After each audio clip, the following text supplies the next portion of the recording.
Le Zoom Echo. L'inflation a disparu, Axel de Tarlet. Les prix n'augmentent quasiment plus en France, à peine de 0,7% sur un an.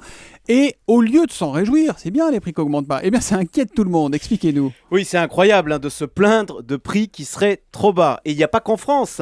En Espagne, au Portugal, on est à zéro inflation. Les prix ne bougent plus.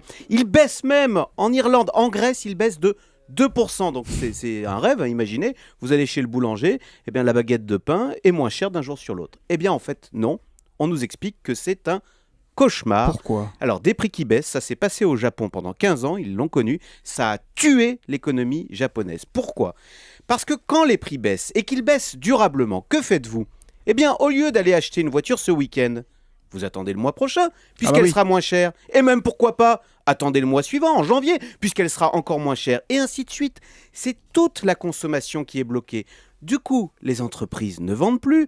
Elles doivent licencier ou baisser les salaires, ce qui accentue le ralentissement. Les gens achètent encore moins, les prix baissent encore plus. C'est ce qu'on appelle la spirale déflationniste. C'est arrivé au Japon. On a connu ça dans les années 30. Et la grande crainte, eh bien, c'est de revivre ça en Europe. Bon, alors il faut donc lutter contre cette déflation, même si les consommateurs que nous sommes avons toujours un petit peu de mal à l'envisager.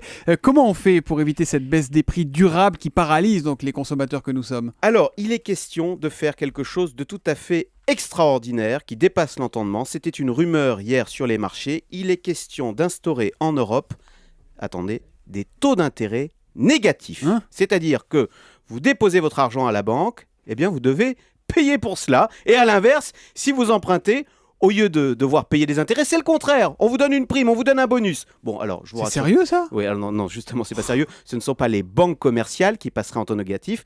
C'est la Banque Centrale Européenne qui passerait en taux négatif, justement pour inciter les banques à prêter davantage, à ce qu'elles sortent de l'argent et les dissuader de thésauriser. L'objectif de tout cela, c'est de pousser les Européens à consommer, à investir, à sortir de leur coquille, à aller dans les magasins pour éviter que l'Europe ne sombre dans la déflation, synonyme, on l'a compris, de paralysie générale. Eh bien, on va voir ce que décide cet après-midi la Banque Centrale Européenne puisqu'elle tient sa réunion de politique monétaire. Merci Axel de Tarlet, on vous retrouve à 7h10 demain.